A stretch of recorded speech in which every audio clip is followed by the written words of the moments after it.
আসসালামু আলাইকুম সবাইকে স্বাগতম ইসমতারা কুকিং ওয়ার্ল্ডে। আশা করি সবাই ভালো আছেন। আজকে আমি শেয়ার করব লতা দিয়ে শুটকি মাছের রেসিপি। তাহলে চলুন শুরু করা যাক। তো আজকে শুটকি রান্নার জন্য প্যানে আমি তেল দিয়ে নিয়েছি পরিমাণ মতো।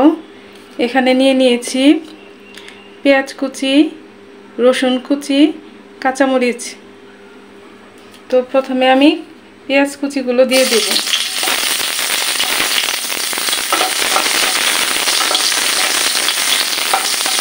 তো পেঁয়াজগুলো একটু ভেজে নেওয়ার পর এখন আমি রসুন কুচিটুকু দিয়ে দিব।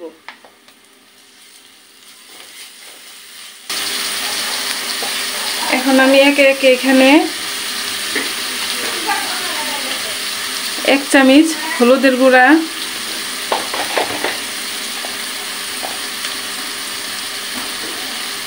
যেহেতু এখানে আমি কাঁচামরিচ দিয়ে নিয়েছি অনেকগুলো, সেহেতু আমি গুঁড়ো মরিচটা একটু কম দিব। 1/2 চামচ গুঁড়ো মরিচ,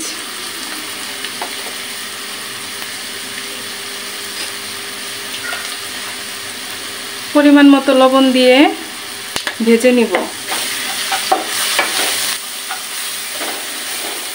এখন আমি এই ভাজা মশলার মধ্যে শুটকিগুলো দিয়ে দিব। এখানে আমি হাতে তৈরি শুটকি দিয়ে দিচ্ছি, আপনারা যে কোনো শুটকি ব্যবহার করতে পারেন। শুটকিগুলো দিয়ে একটু ভালোভাবে ভেজে নিব। তো শুটকিগুলো একটু ভেজে নেওয়ার পর এখানে আমি পরিমাণ মতো পানি অ্যাড করব। শুটকিগুলো একটু ভেজে নেওয়ার ফলে ফ্লেভারটা খুব ভালো আসে। আপনারাও ট্রাই করবেন শুটকিটা একটু ভালোভাবে ভেজে নেওয়ার জন্য।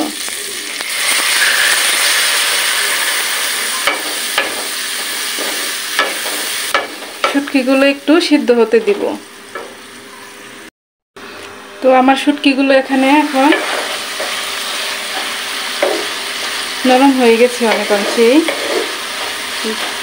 দেখতে পাচ্ছেন এই যে তেল উঠে আসছে। এখন আমি কেটে ধুয়ে রাখা লতাগুলো দিয়ে দেব।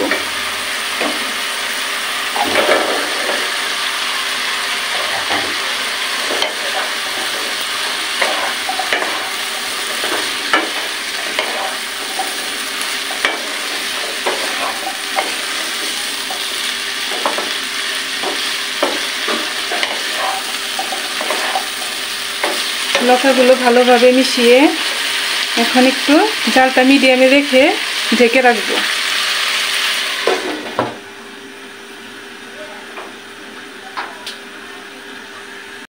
তো দেখতে পাচ্ছেন লতাগুলো এখন একটু নরম হয়ে এসেছে। এখন একটু সামান্য পরিমাণে পানি অ্যাড করব।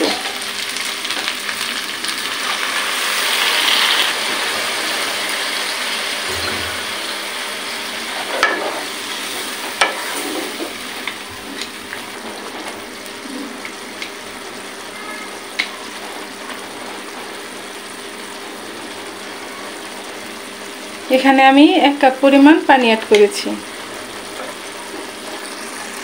তো পানি দিয়ে দেওয়ার পর আমি আর কিছুক্ষণ জাল দিয়ে রান্না করে নিলাম। দেখেন আমার পানিটা শুকিয়ে গেছে এবং তেলগুলো উপরে উঠে চলে আসছে। আমার রান্নাটা হয়ে গেছে। এখন আমি চুলাটা বন্ধ করে দেব। এখন আমি একটা প্লেটে উঠিয়ে নিচ্ছি।